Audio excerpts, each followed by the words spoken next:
두 번째 키워드는 우려입니다. 자, 이렇게 전자권이 저희 삶에 굉장히 중요한데도 불구하고 전환이 빨리 되지 못하는 건 여러 가지 좀 우려되는 상황들이 있기 때문이 아닌가 싶어요. 그렇죠. 만만치 않은 우려들이 있는 걸로 알고 있습니다. 네. 교수님은 어떻게 생각하세요? 오랫동안 그런 논란들이 있었고 국민들이 우려하는 점이 첫 번째가 이 한미동맹이 약화되거나 네. 전자권 넘겨지면 주한미군이 빠져나가는 것이 아닌가 하는 데 대한 불안감이 분명히 있습니다. 이 전자권을 많은 분들은 한미동맹 해체하고 그러면 주한미군이 주둔할 명분이 없으니까 나가라 뭐 이런 식을 하고 있는데 그건 아니죠. 왜냐하면 말씀드렸듯이 연합사 체제를 그대로 존속하면서 그 사령관을 바꾸는 한국군이 사령관이 되고 미군 포스타가 부사령관이 되는 이 체제이면서도 동시에 주한미군과 유엔사는 존속한다는 말씀을 드렸는데 거기서 알 수 있듯이 이 동맹이 해체가 된 것이 아니라 한미연합사 체제가 진화된다는 얘기죠. 한국 주도하는 신연합방위 체제로 전환된다는 거기 때문에 그래서 그 국민들이 우려하는 동맹이 약화되거나 주한미군이 철수하는 계기가 될 것이라는 우려는 아니다. 특히 바이든 정부가 출범하고 나서는 트럼프 대통령이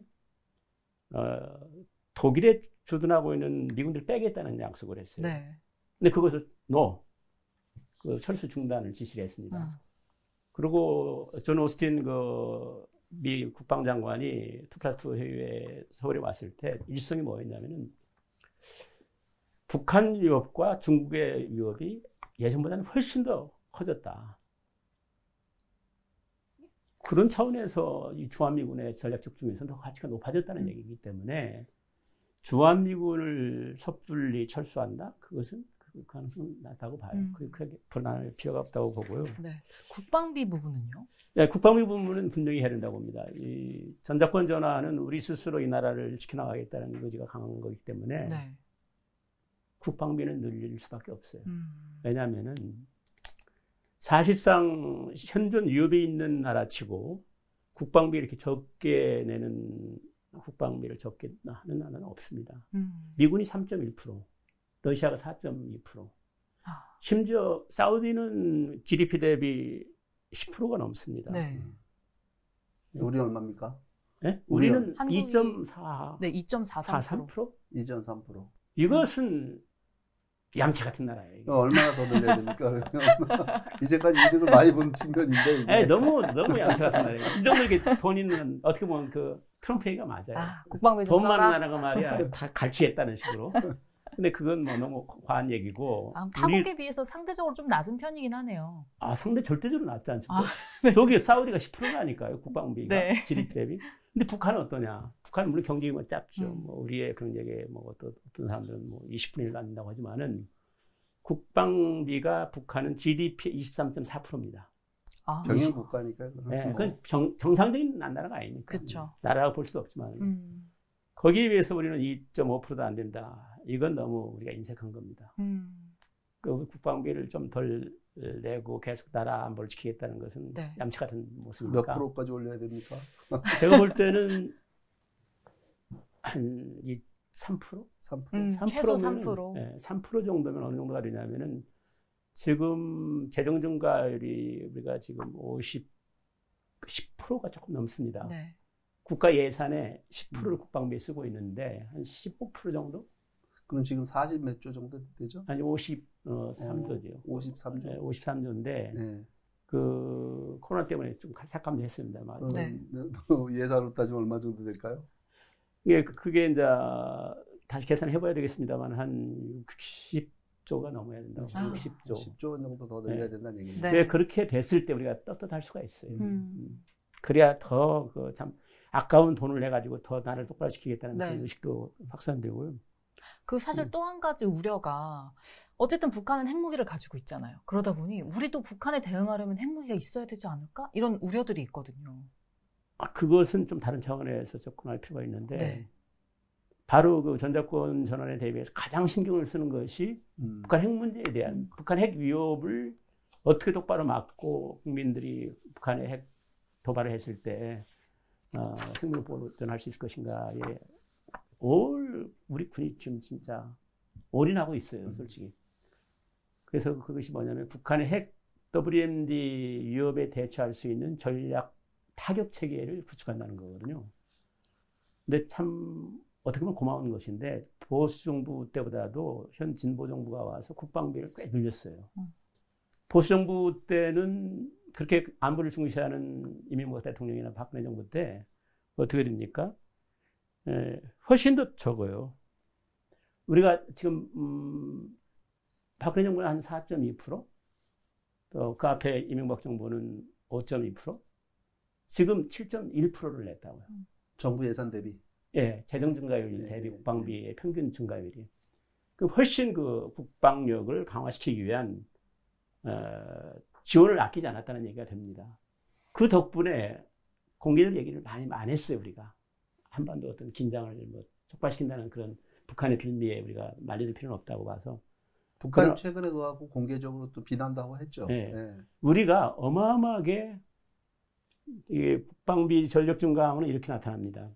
적을 깊숙이 볼 수 있는 정보 능력, 정보 자산, 그 다음에 깊이 때릴 수 있는 타격 자산, 그 다음에 적이 우리 쪽으로 왔을 때 이거 막을 수 있는 그 미사일 방어망, 이 전력을 어마어마하게 늘려놨습니다. 참 대견스러운 우리 군대가 됐어요. 그런 측면이 있는 것이 있고요. 또 하나는 지금 핵 문제에 대한 위협이 이렇게 있는데 어떻게 우리 전작권을 넘겨오냐는 얘기가 있잖아요. 미국도 한결같이 북한 핵미사일에 대해서는 그 확장 억제는 뭐냐면 미사일 위협에 대비할 수 있는 P2, P52 전략 폭격기, 그 다음에 항공모함이 상당한 정도로 그 핵을 가지고 덤벼드는 거거든요. 그런 전력, 그 다음에 미사일 전력을 총체적으로 동원해가지고 북한이 핵 가지고 장난칠 때는 대비하겠다는 것이 있고 그 훈련들을 해왔었죠. 그렇기 때문에 아까도 말씀드렸잖아요. 그 조건 중에 하나가 뭐냐면 북한 핵 미사일 위협에 대처할 수 있는 한미 동맹 차원에서 완벽한 시스템을 구축하겠다. 그렇기 때문에 그건 우려할 필요가 없다고 봐요. 핵 문제 때문에 전작권을 넘겨와서 우리가 받아서는 안 된다는 얘기는 안 맞고요. 그러면 북한 입장에서는 우리가 만약에 전작권을 이제 가져왔어요. 그렇게 됐을 때 북한에서는 좀 도발을 하거나 하진 않을까요? 그 가능성은 다분히 있다고 봐요. 네. 한번 떠보는 거죠. 너희들 제대로 대처하는가? 한국군으로 넘어왔으니까. 그러면 이건 왔다, 전장. 본보기로다가 아주. 본보기로. 이때다? 초전 박살 시키는 거예요. 초전 박살뿐만 아니라. 이달을 기다렸다. 그런 그 태세를 갖추고 있기 때문에. 네. 바로 그들 받아칠 것이라는 것을 이제 알게 되는 거기 때문에 상당히 상당히 그들이 도발하는 데는 멈칫멈칫할 겁니다. 오히려 조심스러워. 네, 조심스럽거든요. 왜냐하면 엄청나게 응징보고할 것이라는 게 불부터 뻔하기 때문에 예전과 달라진 상황이다.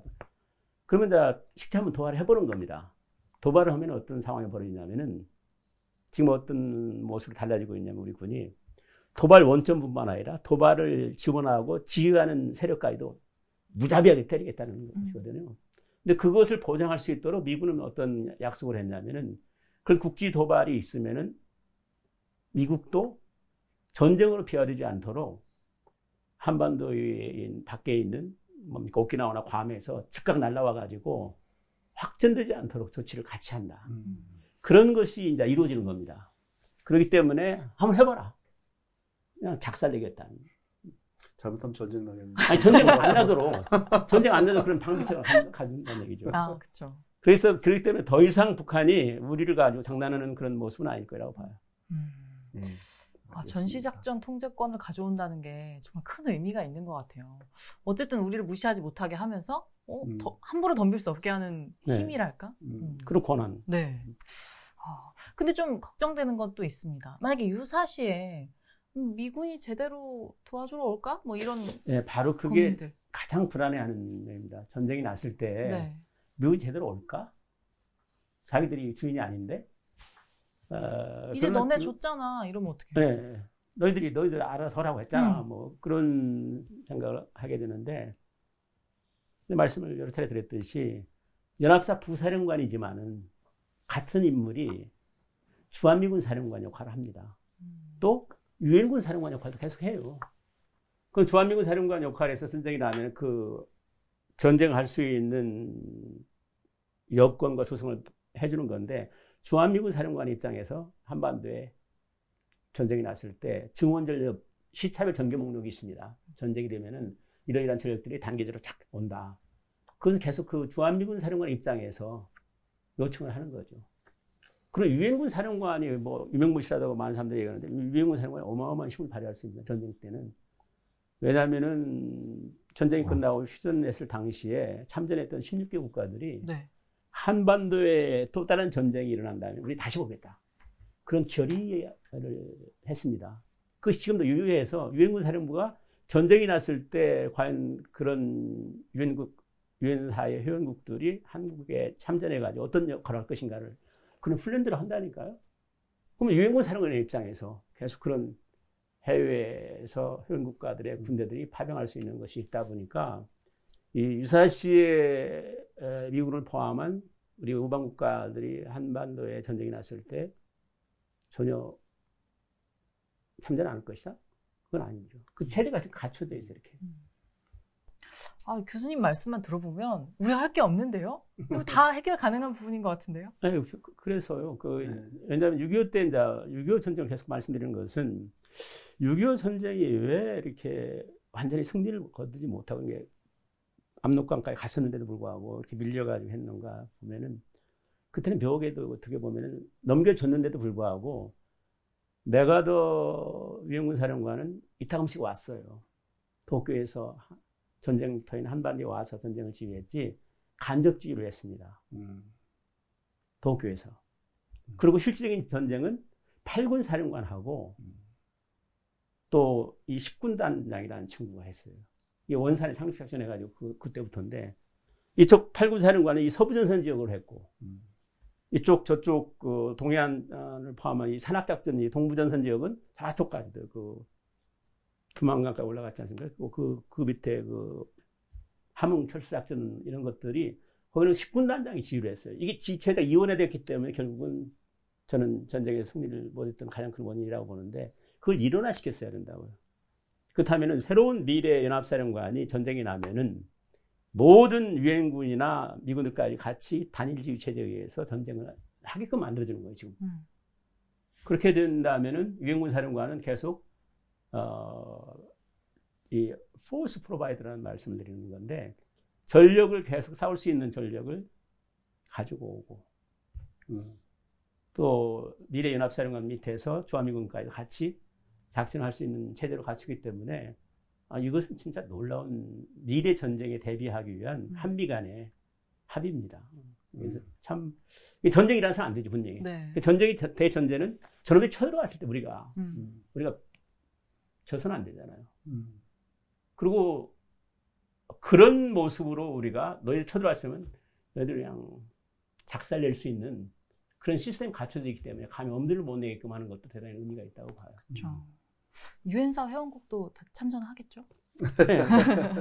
자유를 지켜주기 위해서 지금. 왠지 교수님 얘기를 듣다 보니 두 번째 키워드, 우려에 대한 부분은 전혀 우려할 게 없다. 이렇게 마무리 지어도 될 것 같습니다. 자, 그러면 두 번째 키워드 여기서 마무리 짓겠습니다.